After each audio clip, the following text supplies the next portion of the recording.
वो इंसान जो क्लास में हमेशा पहला आता था, वो एक्सपर्ट जिसे लगता है कि उसे सब कुछ पता है, वो ब्रिलियंट लीडर जिसका आईक्यू सबसे ज्यादा है।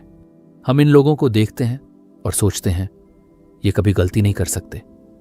पर क्या आपने कभी देखा है कि यही स्मार्टेस्ट पीपल जिंदगी के सबसे बड़े इम्तिहान में सबसे बुरी तरह फेल हो जाते हैं? एक ब्रिलियंट डॉक्टर जो खुद अपनी हेल्थ बर्बाद कर लेता है, एक जीनियस इन्वेस्टर जो अपना सारा पैसा डुबो देता है, एक अवार्ड विनिंग साइंटिस्ट जो एक साधारण से धोखे का शिकार हो जाता है। ऐसा क्यों होता है? डेविड रॉबसन ने सालों तक रिसर्च करके एक खौफनाक सच का पता लगाया है। उनकी इंटेलिजेंस उनका सबसे बड़ा हथियार नहीं, उनका सबसे खतरनाक जाल बन जाती है। ये वो इंटेलिजेंस ट्रैप है जिसमें सिर्फ स्मार्ट लोग ही फंसते हैं। चैप्टर 1, जब आपका दिमाग ही आपका दुश्मन बन जाए। हम सब ने अपनी जिंदगी में ये पहेली जरूर देखी है। एक ऐसा इंसान जो एकेडमिक वर्ल्ड में तो जीनियस है, पर कॉमन सेंस के मामलों में एक बच्चे की तरह गलतियां करता है। हम इसे मजाक में टाल देते हैं, पर डेविड रॉबसन कहते हैं कि ये मजाक नहीं, एक बहुत ही गहरा खतरा है। इसे द इंटेलिजेंस ट्रैप कहते हैं। ये वो पैराडॉक्स है जहां आपका हाई आईक्यू और आपकी एक्सपर्ट नॉलेज आपको बेहतर फैसले लेने में मदद करने की बजाय आपको और ज्यादा बड़ी और बेवकूफ़ाना गलतियां करने पर मजबूर करती है। आपकी अपनी दिमागी ताकत ही आपके खिलाफ एक हथियार बन जाती है। एग्जाम्पल, एक बहुत ही सीनियर और रिस्पेक्टेड जज को सोचिए।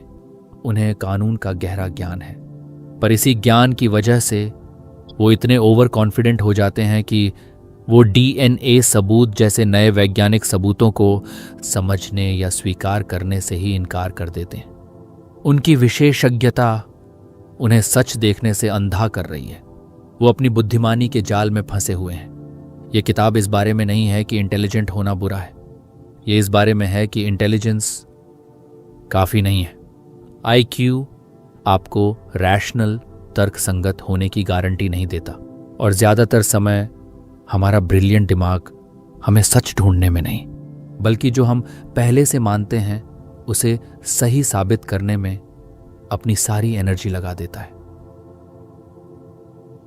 चैप्टर 2, दिमाग का वकील, मोटिवेटेड रीजनिंग। कल्पना कीजिए कि आपका दिमाग एक वैज्ञानिक नहीं बल्कि एक वकील है।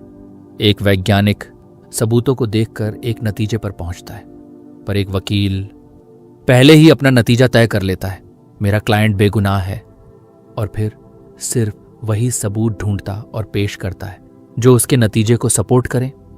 हमारा दिमाग ठीक ऐसे ही काम करता है। इस प्रोसेस को मोटिवेटेड रीजनिंग कहते हैं।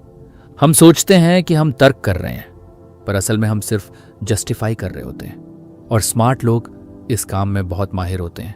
एग्जाम्पल, एक इंसान जो एक खास पॉलिटिकल पार्टी को सपोर्ट करता है, जब वो अखबार पढ़ता है तो उसका इंटेलिजेंट दिमाग अपनी पार्टी की तारीफ वाली खबरों को तुरंत ढूंढ लेगा और उन्हें सही साबित करने के लिए 10 तर्क देगा, और विरोधी पार्टी की आलोचना वाली खबरों को वो प्रोपेगेंडा या फेक न्यूज़ कहकर बड़ी चालाकी से खारिज कर देगा।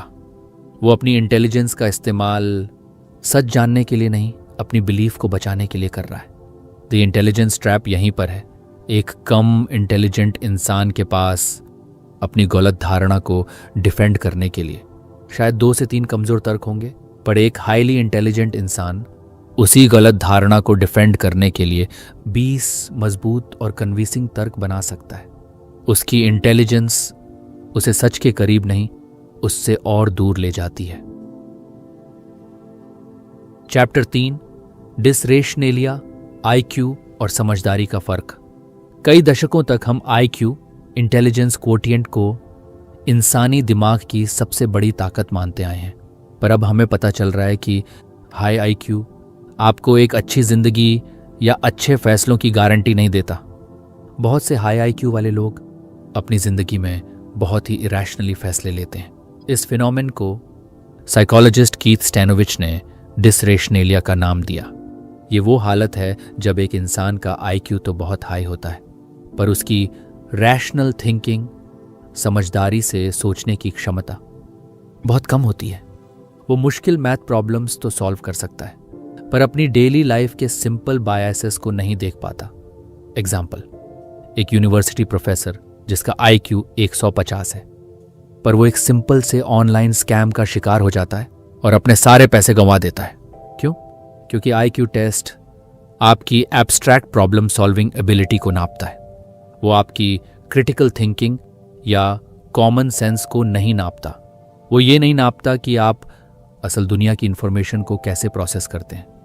डेविड रॉबसन कहते हैं कि हमें IQ के ऑब्सेशन से बाहर निकलना होगा और एक नई चीज पर फोकस करना होगा, RQ रैशनैलिटी क्वोशंट, यानी समझदारी से सोचने और फैसले लेने की क्षमता। और अच्छी खबर यह है कि IQ के विपरीत RQ को सीखा और बढ़ाया जा सकता है। चैप्टर 4, द ईगो ट्रैप, मैं गलत नहीं हो सकता। इंटेलिजेंस ट्रैप का सबसे पहला और सबसे आम रूप है ईगो ट्रैप। जब आपको पता होता है कि आप स्मार्ट हैं, जब लोग आपकी तारीफ करते हैं, तो धीरे धीरे आपके अंदर एक खतरनाक बिलीफ घर करने लगता है, मैं गलत नहीं हो सकता। ये बिलीफ आपको सीखने और ग्रो करने से रोक देता है। जब भी कोई आपकी गलती की तरफ इशारा करता है तो आप उसे एक फीडबैक की तरह नहीं बल्कि एक पर्सनल अटैक की तरह देखते हैं। आपकी इंटेलिजेंस सच को स्वीकार करने की बजाय अपनी ईगो को बचाने में लग जाती है। एग्जाम्पल, एक ब्रिलियंट किर्र्ग जिससे एक ऑपरेशन में एक छोटी सी गलती हो जाती है। एक जूनियर नर्स उस गलती की तरफ इशारा करती है। सर्जन की ईगो हर्ट हो जाती है। वो अपनी गलती मानने की बजाय उस नर्स पर ही चिल्ला पड़ता है, तुम मुझे सिखाओगी। उसकी ईगो ने उसे एक संभावित आपदा से बचने का मौका गंवा दिया। स्मार्ट लोग अपनी गलतियों के लिए बहुत ही सोफिस्टिकेटेड बहाने बनाने में माहिर होते हैं। वो डेटा को तोड़ मरोड़ सकते हैं, वो दूसरों पर दोष डाल सकते हैं, वो कुछ भी करेंगे पर ये नहीं मानेंगे कि हाँ मुझसे गलती हुई, और यही उनके पतन की शुरुआत होती है। Chapter 5, the expert trap, earned dogmatism. ये ईगो ट्रैप का ही एक एडवांस्ड वर्जन है। जब आप किसी फील्ड में एक्सपर्ट बन जाते हैं तो आप एक और खतरनाक जाल में फंसते हैं, अर्न्ड डॉगमेटिज्म, यानी कट्टरता जो आपने अपनी मेहनत से कमाई है। आपको लगने लगता है कि चूंकि आप इस फील्ड में इतना कुछ जानते हैं, इसलिए अब आपको किसी नई इंफॉर्मेशन या नए नज़रिए की ज़रूरत नहीं है। आप अपनी ही नॉलेज के एक खूबसूरत पिंजरे में कैद हो जाते हैं। आप एक्सपर्ट से डॉगमैटिक कट्टर बन जाते हैं। एग्जाम्पल, लिनस पॉलिंग इतिहास के एकमात्र इंसान जिन्होंने 2 अनशेयर्ड नोबेल पुरस्कार जीते। वो एक सर्टिफाइड जीनियस थे, पर अपनी जिंदगी के आखिरी सालों में वो इस आइडिया को लेकर ऑब्सेस हो गए कि विटामिन सी की हाई डोज कैंसर का इलाज कर सकती हैं। जब साइंटिफिक स्टडीज ने इस आइडिया को गलत साबित किया तो उन्होंने उन स्टडीज को मानने से इनकार कर दिया। उनकी एक्सपर्ट स्टेटस की ईगो उन्हें नए सबूतों को देखने से रोक रही थी। एक सच्चा एक्सपर्ट हमेशा एक स्टूडेंट बना रहता है। वो जानता है कि उसका ज्ञान हमेशा अधूरा है, पर एक ट्रैप्ड एक्सपर्ट सीखना बंद कर देता है। और जिस दिन आप सीखना बंद कर देते हैं उसी दिन आप इरेलीवेंट होना शुरू हो जाते हैं। चैप्टर 6, दिमागी आलस, कॉग्निटिव मिसलिनेस। हमारा दिमाग स्वाभाविक रूप से आलसी है। वो हमेशा कम से कम एनर्जी खर्च करने वाला रास्ता चुनना चाहता है। इसलिए वो सोचने के लिए शॉर्टकट, हेयूरिस्टिक्स का इस्तेमाल करता है। ये शॉर्टकट्स ज़्यादातर समय काम करते हैं, पर कभी कभी हमें बहुत बड़ी मुश्किल में डाल देते हैं। पैराडॉक्स ये है कि इंटेलिजेंट लोग कई बार दिमागी रूप से और भी ज़्यादा आलसी हो सकते हैं। क्यों? क्योंकि उन्हें अपनी इंट्यूशन या गट फीलिंग पर बहुत ज़्यादा भरोसा होता है। उन्हें लगता है कि अगर कोई जवाब उनके दिमाग में तेज़ी से आया है तो वो सही ही होगा। वो उस जवाब को डबल चेक करने की मेहनत नहीं उठाते। एग्जाम्पल, एक फेमस रिडल है, एक बैट और एक गेंद की कीमत कुल मिलाकर $1.10 है। बैट की कीमत गेंद से $1 ज़्यादा है, तो गेंद की कीमत क्या है? ज़्यादातर लोगों के दिमाग में तुरंत जवाब आता है 10 सेंट्स। ये जवाब सहज है, तेज है, पर गलत है। सही जवाब है 5 सेंट्स। इंटेलिजेंट लोग भी अक्सर इस जाल में फंस जाते हैं क्योंकि वो अपनी पहली इंट्यूटिव सोच पर जरूरत से ज्यादा भरोसा कर लेते हैं। इस आलस से बचने का तरीका है स्लो थिंकिंग को प्रैक्टिस करना। जब भी कोई जरूरी फैसला लें तो अपने पहले जवाब पर तुरंत यकीन मत कर लीजिए। रुकिए और खुद से पूछिए, क्या इसका कोई और नजरिया भी हो सकता है? क्या मैं कोई जरूरी इंफॉर्मेशन मिस कर रहा हूं? चैप्टर 7, बहस जीतना vs सच जानना। स्मार्ट लोग बहस करने में बहुत अच्छे होते हैं। वो शब्दों का, लॉजिक का और डेटा का इस्तेमाल करके अपनी बात को बहुत कन्विंसिंग तरीके से रख सकते हैं। पर यहां भी एक जाल है। वो अक्सर सच जानने के मकसद से बहस नहीं करते, वो बहस जीतने के मकसद से करते हैं। ये दो बिल्कुल अलग अलग खेल हैं। जब आपका मकसद जीतना होता है तो आप सामने वाले की बात को समझने के लिए नहीं सुनते, आप उसे काटने के लिए सुनते हैं। आप उसकी दलीलों में कमजोरियां ढूंढते हैं। ये एक लड़ाई बन जाती है, डिस्कशन नहीं। एग्जाम्पल, 2 साइंटिस्ट एक थ्योरी पर बहस कर रहे हैं। एक सच्चा वैज्ञानिक अपनी थ्योरी को डिफेंड करेगा, पर वो नए सबूतों के लिए खुला भी रहेगा। उसका मकसद है सच के करीब पहुंचना। पर एक ट्रैप्ड वैज्ञानिक अपनी थ्योरी को अपनी ईगो का हिस्सा बना लेता है। अब उसकी थ्योरी पर कोई भी हमला उस पर एक पर्सनल हमला बन जाता है। वो किसी भी कीमत पर सिर्फ जीतना चाहता है। इस जाल से निकलने का तरीका है अपनी आइडेंटिटी को अपनी बिलीफ्स से अलग करना। ये समझना कि मेरे पास एक आइडिया है और मैं ही ये आइडिया हूं। इन दोनों में बहुत बड़ा फर्क है। जब आप अपने आइडिया से डिटैच हो जाते हैं तो आप उन्हें बिना ईगो के डिस्कस और डिफेंड कर सकते हैं। चैप्टर 8, बौद्धिक नम्रता, द एंटीडोट। तो इस इंटेलिजेंस ट्रैप का इलाज क्या है?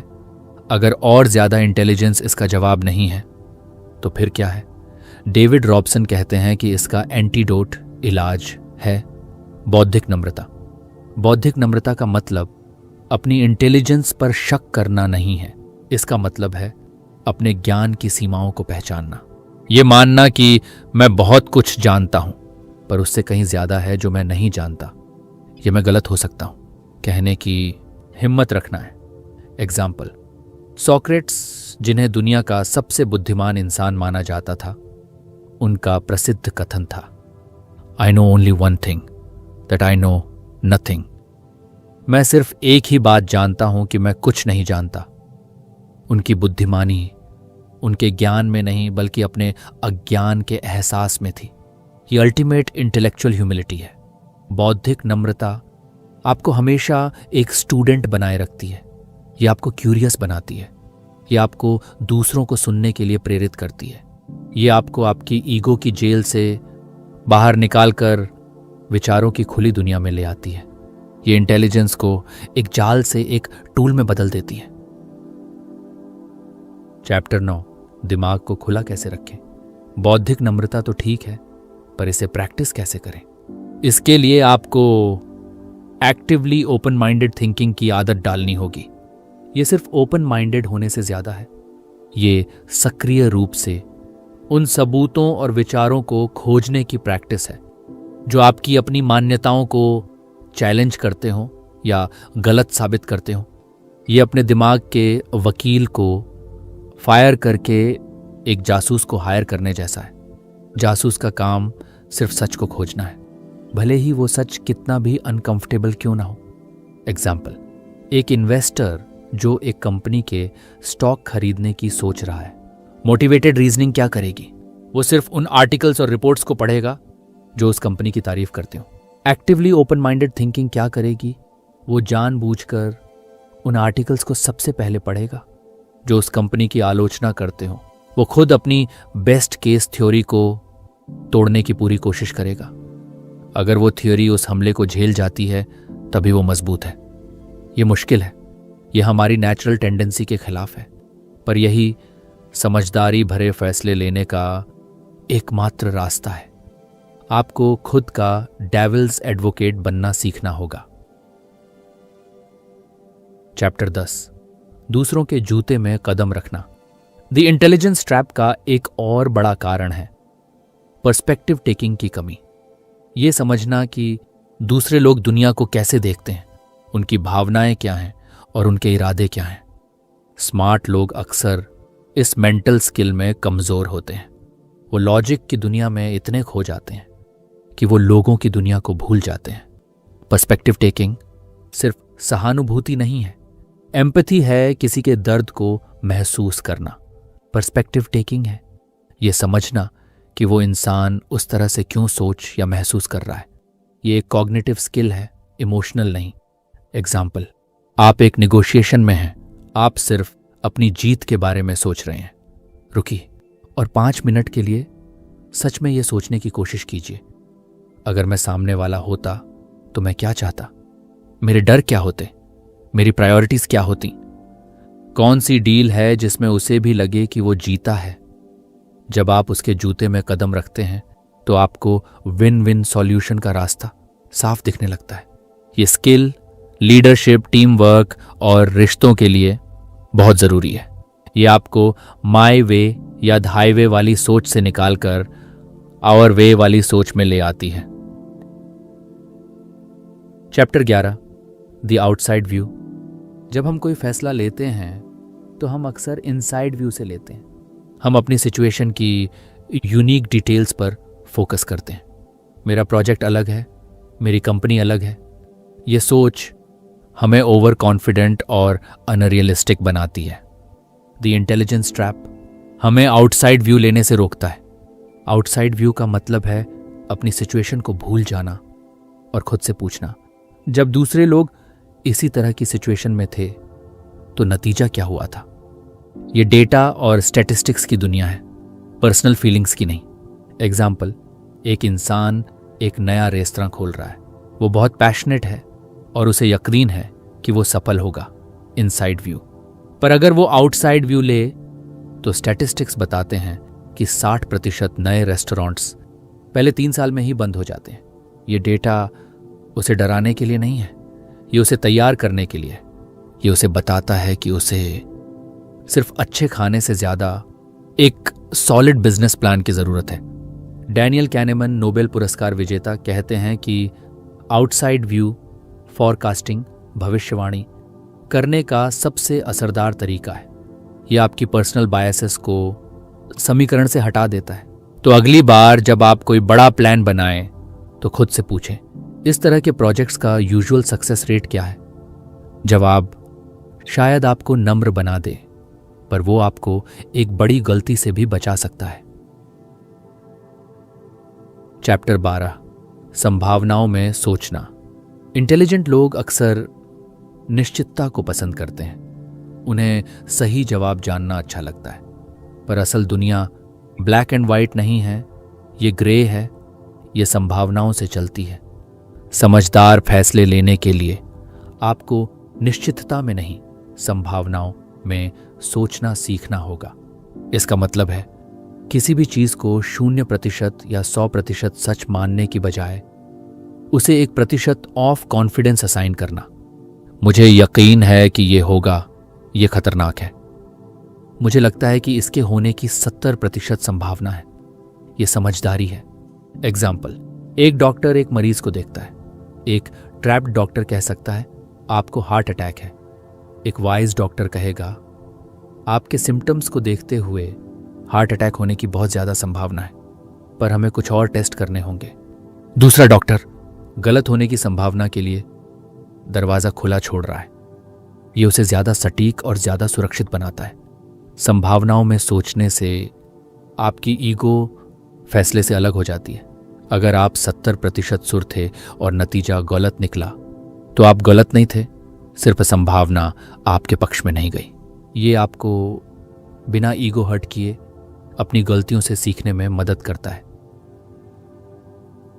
चैप्टर 13, अपनी गलतियों से कैसे सीखें। हर कोई कहता है गलतियों से सीखो, पर कैसे? इंटेलिजेंट लोग अक्सर अपनी गलतियों से सीखने में सबसे बुरे होते हैं। क्यों? Motivated reasoning. उनका दिमाग गलती को सीख की तरह देखने की बजाय उसे जस्टिफाई करने में लग जाता है। ये मेरी गलती नहीं थी, ये मार्केट खराब था। गलतियों से सीखने के लिए आपको एक प्री मॉर्टम और पोस्ट मॉर्टम का कल्चर बनाना होगा। प्री मॉर्टम प्रोजेक्ट शुरू होने से पहले टीम के साथ बैठकर कल्पना कीजिए कि 1 साल बाद ये प्रोजेक्ट बुरी तरह से फेल हो चुका है। बताइए क्या क्या गलत हुआ होगा। ये एक्सरसाइज लोगों को बिना डर के पॉसिबल प्रॉब्लम्स को पहले ही पहचानने में मदद करती है। पोस्टमार्टम प्रोजेक्ट खत्म होने के बाद ईमानदारी से एनालाइज कीजिए कि क्या सही हुआ और क्या गलत, पर इसका फोकस दोष, ब्लेम ढूंढना नहीं, कारण, कॉज ढूंढना होना चाहिए। एग्जाम्पल, नासा पोस्टमार्टम्स करने में वर्ल्ड क्लास है। जब चैलेंजर शटल का डिजास्टर हुआ तो उन्होंने सिर्फ टेक्निकल फेल्योर पर ही नहीं रुका, उन्होंने अपनी ऑर्गेनाइजेशनल कल्चर की गहराई में जाकर उन ह्यूमन एरर्स और बायसेस को ढूंढा जिनकी वजह से इंजीनियर्स की चेतावनियों को नजरअंदाज कर दिया गया था। वो एक सिस्टम की तरह सीखते हैं, सिर्फ इंडिविजुअल की तरह नहीं। चैप्टर 14, एक वाइज टीम कैसे बनाएं।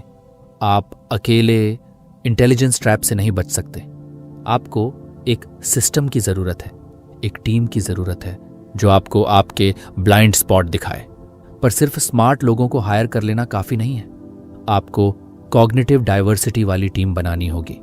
कॉग्निटिव डाइवर्सिटी का मतलब है ऐसे लोगों को एक साथ लाना जो अलग अलग तरीकों से सोचते हैं। कुछ लोग बिग पिक्चर थिंकर्स होते हैं, कुछ डिटेल ओरिएंटेड, कुछ ऑप्टिमिस्टिक होते हैं, कुछ स्केप्टिकल। ये टेंशन, ये फ्रिक्शन सबसे अच्छे आइडियाज को जन्म देती है। एग्जाम्पल, एब्राहम लिंकन की फेमस टीम ऑफ राइवल। जब वो राष्ट्रपति बने तो उन्होंने अपने कैबिनेट में अपने सबसे बड़े राजनीतिक प्रतिद्वंदियों को शामिल किया। वो लोग जो उनसे हर बात पर असहमत थे। उनके एडवाइजर्स ने कहा यह पागलपन है, पर लिंकन जानते थे कि अगर वो सिर्फ यस मैन से घिरे रहेंगे तो वो देश के लिए सबसे अच्छे फैसले नहीं ले पाएंगे। उन्हें चैलेंज की जरूरत थी। अपनी टीम में एक डेविल्स एडवोकेट की भूमिका को फॉर्मलाइज कीजिए। एक ऐसा इंसान जिसका काम ही होता है हर प्लान में छेद ढूंढना। ये कल्चर ग्रुपथिंक को रोकता है और ये सुनिश्चित करता है कि हर फैसले को पूरी तरह से टेस्ट किया गया है। Chapter 15, the end of expertise. तो क्या इस ईआई और इंफॉर्मेशन की दुनिया में एक्सपर्ट होने का मतलब खत्म हो गया है? डेविड रॉबसन कहते हैं नहीं, एक्सपर्टाइज की जरूरत पहले से कहीं ज्यादा है। पर एक्सपर्ट की परिभाषा बदल रही है। पुराना एक्सपर्ट वो था जिसके पास जवाब होते थे। नया एक्सपर्ट वो है जिसके पास अच्छे सवाल होते हैं। पुराना एक्सपर्ट अपने ज्ञान का पहाड़ बनाता था। नया एक्सपर्ट ज्ञान के अलग अलग पहाड़ों के बीच पुल बनाता है। नया एक्सपर्ट एक इंटीग्रेटर है। वो जानता है कि किसी भी बड़ी प्रॉब्लम को सिर्फ एक फील्ड के नजरिए से नहीं देखा जा सकता। आपको साइकोलॉजी, इकोनॉमिक्स, हिस्ट्री और टेक्नोलॉजी सबको एक साथ लाना होगा। एग्जाम्पल, एक स्मार्ट सिटी डिजाइन करने वाला एक्सपर्ट वो सिर्फ एक इंजीनियर नहीं हो सकता। उसे टेक्नोलॉजी भी समझनी होगी, सोशियोलॉजी भी, उसे अर्बन प्लानिंग भी समझनी होगी और एनवायरमेंटल साइंस भी। उसे एक स्पेशलिस्ट नहीं, एक जेनरलिस्ट होना होगा। एक ऐसा इंसान जो डॉट कनेक्ट करना जानता हो। तो अपनी फील्ड में गहरे जाइए, पर साथ ही दूसरी फील्ड्स में भी शौक से झांकते रहिए। भविष्य के इनोवेटर्स उन्हीं इंटरसेक्शंस, चौराहों से निकलेंगे जहां अलग अलग आइडियाज आकर मिलते हैं। Chapter 16, the power of pre mortem. हम सब पोस्टमार्टम के बारे में जानते हैं। किसी प्रोजेक्ट के फेल होने के बाद यह विश्लेषण करना कि क्या गलत हुआ, पर तब तक बहुत देर हो चुकी होती है। इंटेलिजेंस ट्रैप से बचने का एक शक्तिशाली तरीका है प्रीमॉर्टम करना। यह एक ऐसी एक्सरसाइज है जो आपकी ईगो को साइड में रखकर आपके दिमाग को भविष्य की गलतियों से आज ही सीखने पर मजबूर कर देती है। प्रीमॉर्टम का तरीका बहुत सरल है। किसी भी बड़े प्रोजेक्ट या फैसले को शुरू करने से ठीक पहले अपनी टीम को इकट्ठा कीजिए और उनसे कहिए, कल्पना कीजिए आज से 1 साल बाद हमारा यह प्रोजेक्ट इतिहास की सबसे बड़ी असफलताओं में से एक साबित हुआ है। ये पूरी तरह से बर्बाद हो चुका है। अब आप सब अगले 15 मिनट में चुपचाप एक कागज पर लिखिए कि क्यों, ऐसा क्या हुआ होगा जिससे यह सब गड़बड़ हो गया। एग्जाम्पल, एक टेक कंपनी एक नया प्रोडक्ट लॉन्च करने वाली थी। टीम बहुत उत्साहित और आशावादी थी। सीईओ ने एक प्रेमोटम एक्सरसाइज करवाई। अचानक जो लोग कल तक तारीफ कर रहे थे वो संभावित समस्याओं की एक लंबी लिस्ट लिखने लगे। शायद हमारी मार्केटिंग कैंपेन ने गलत ऑडियंस को टारगेट किया। शायद हमारे सर्वर हाई ट्रैफिक को हैंडल नहीं कर पाए। ये एक्सरसाइज लोगों को हाँ में हाँ मिलाने के सोशल प्रेशर से आज़ाद कर देती है और उन्हें एक क्रिटिकल थिंकर की तरह सोचने का सुरक्षित माहौल देती है। प्रेमोटम का जादू ये है कि ये आलोचना को कल्पना में बदल देता है। आप किसी के आइडिया पर हमला नहीं कर रहे, आप सिर्फ एक काल्पनिक भविष्य की कहानी सुना रहे हैं। ये ईगो को ट्रिगर किए बिना एक प्रोजेक्ट की सारी संभावित कमजोरियों को सतह पर ले आता है। ये आपको सिर्फ समस्याओं की लिस्ट ही नहीं देता, बल्कि आपको उन्हें पहले से ही सॉल्व करने का मौका भी देता है। आप उन खतरों के लिए एक कंटेंसी प्लान बना सकते हैं जिनके बारे में आपने सोचा भी नहीं था। यह प्रोएक्टिव सोच है, रिएक्टिव नहीं। चैप्टर 17, भावनाओं की बुद्धिमत्ता। इंटेलिजेंस ट्रैप की एक बहुत बड़ी वजह यह है कि हम सोच, थिंकिंग और महसूस करने, फीलिंग को दो अलग अलग और विपरीत चीजें मानते हैं। हम सोचते हैं कि अच्छे फैसले हमेशा ठंडे दिमाग से बिना किसी भावना के लिए जाते हैं। डेविड रॉबसन कहते हैं कि यह एक बहुत बड़ा मिथ है।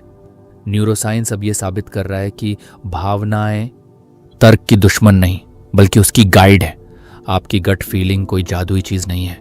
यह आपके दिमाग का एक बहुत ही तेज सबकॉन्शियस प्रोसेसिंग सिस्टम है जो आपके पिछले अनुभवों के आधार पर आपको सिग्नल देता है। बिना भावनाओं के हम फैसले ले ही नहीं सकते।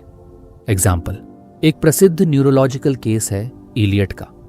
उसके दिमाग के उस हिस्से में ट्यूमर था जो भावनाओं को प्रोसेस करता है। ऑपरेशन के बाद उसका आईक्यू, मेमोरी, लॉजिक सब कुछ परफेक्ट था, पर वो अपनी जिंदगी का एक भी छोटा सा फैसला नहीं ले पाता था।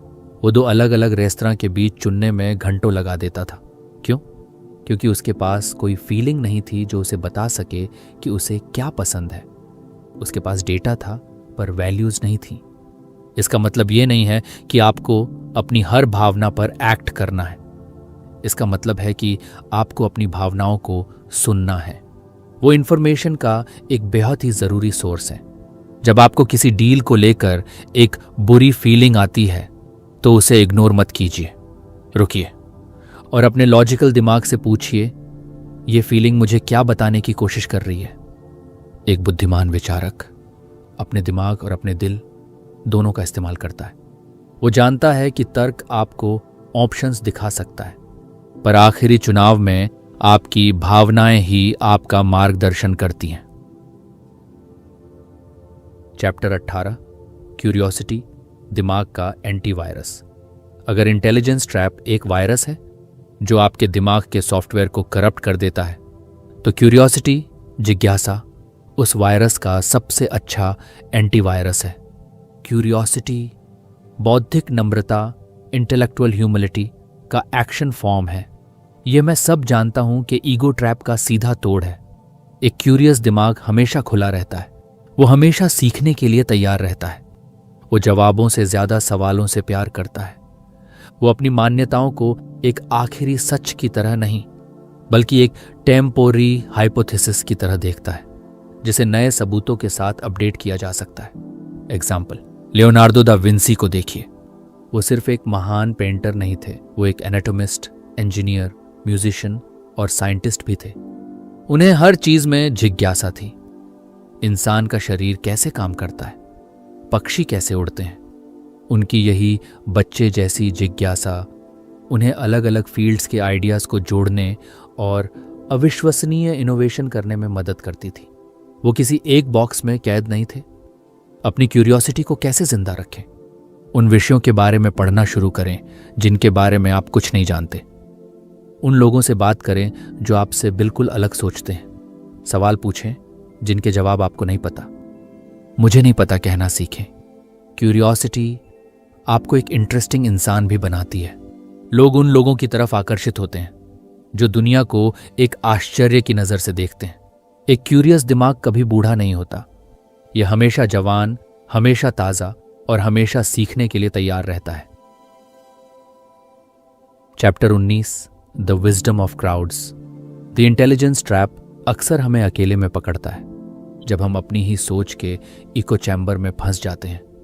इस जाल से निकलने का एक और शक्तिशाली तरीका है भीड़ की बुद्धिमत्ता का इस्तेमाल करना। इसका मतलब ये नहीं है कि भीड़ हमेशा सही होती है। इसका मतलब है कि अगर आप सही तरीके से अलग अलग लोगों के स्वतंत्र विचारों को इकट्ठा करें तो उस ग्रुप का कलेक्टिव गेस उस ग्रुप के सबसे स्मार्ट इंडिविजुअल के गेस से भी बेहतर होगा। एग्जाम्पल, एक क्लासिक एक्सपेरिमेंट में लोगों से एक जार में रखी कैंडीज की संख्या का अनुमान लगाने को कहा गया। किसी का भी अनुमान सही नहीं था, पर जब उन सभी हजारों अनुमानों का औसत निकाला गया तो वो असली संख्या के बहुत बहुत करीब था। हर इंडिविजुअल की गलतियां एक दूसरे को कैंसल आउट कर देती हैं। इस प्रिंसिपल का इस्तेमाल आप कैसे कर सकते हैं? जब भी कोई बड़ा फैसला लें तो सिर्फ 1 या 2 एक्सपर्ट से मत पूछें। अलग अलग बैकग्राउंड के 5 से 6 ट्रस्टेड लोगों से उनकी राय लें, पर उन्हें एक साथ मीटिंग में मत बिठाएं, वरना ग्रुप थिंकिंग हो जाएगा। उनसे अलग अलग और स्वतंत्र रूप से उनकी राय पूछें। यह बौद्धिक नम्रता का ही एक और रूप है। यह मानना कि आप अकेले पूरी तस्वीर नहीं देख सकते। आपको दुनिया को देखने के लिए दूसरों की आंखों की भी जरूरत है। एक बुद्धिमान नेता सबसे स्मार्ट जवाब देने वाला नहीं होता। वो सबसे अच्छे जवाबों को इकट्ठा करने और सिंथेसाइज करने वाला होता है। चैप्टर 20 बुद्धिमानी बुद्धिमत्ता नहीं। आखिर में डेविड रॉबसन हमें इंटेलिजेंस बुद्धिमत्ता और विजडम बुद्धिमानी या समझदारी के बीच का फर्क समझाते हैं, और यही इस किताब का सार है। इंटेलिजेंस समस्याओं को सॉल्व करने की क्षमता है। विजडम यह समझने की क्षमता है कि कौन सी समस्याएं सॉल्व करने लायक हैं। इंटेलिजेंस एक तेज कार की तरह है। यह आपको कहीं भी बहुत तेजी से ले जा सकती है, पर विजडम वो GPS है जो आपको बताता है कि आपको कहाँ जाना है। बिना विजडम के एक तेज कार आपको उतनी ही तेजी से एक खाई में भी ले जा सकती है। बुद्धिमानी विजडम के कुछ गुण हैं: बौद्धिक नम्रता, पर्सपेक्टिवा टेकिंग, भावनाओं को समझना और अनिश्चितता के साथ कंफर्टेबल रहना। ये वो गुण हैं जो IQ टेस्ट नहीं नापते। ये वो गुण हैं जो आपको सिर्फ किताबों से नहीं, जिंदगी के अनुभवों से मिलते हैं, अगर आप उनसे सीखने को तैयार हों। एग्जाम्पल, एक यंग ब्रिलियंट ट्रेडर जो कॉम्प्लेक्स एल्गोरिदम का इस्तेमाल करके लाखों कमाता है, इंटेलिजेंस। और एक ओल्ड एक्सपीरियंस्ड इन्वेस्टर जैसे वॉरेन बफेट जो सिर्फ सिंपल टाइम टेस्टेड प्रिंसिपल्स पर इन्वेस्ट करता है और कहता है, मैं सिर्फ वही खरीदता हूं जो मुझे समझ आता है। ज्ञान पहला शायद कुछ समय के लिए ज्यादा पैसा कमा ले, पर दूसरा लॉन्ग टर्म गेम जीतता है, क्योंकि वो जानता है कि वो क्या नहीं जानता। द इंटेलिजेंस ट्रैप से बचने का आखिरी रास्ता वाइजर बनना है, स्मार्टर नहीं। इसका मतलब है अपनी दिमागी ताकत का इस्तेमाल सिर्फ जवाब ढूंढने के लिए नहीं, बल्कि बेहतर सवाल पूछने के लिए करना। इसका मतलब है अपनी गलत होने की संभावना को गले लगाना, और इसका मतलब है ये समझना कि एक स्पष्ट दिमाग, गहरी समझ और शानदार निर्णय सिर्फ IQ से नहीं, बल्कि एक शांत, खुले और नम्र मन से आते हैं। अगली ऑडियो बुक जरूर सुनिए।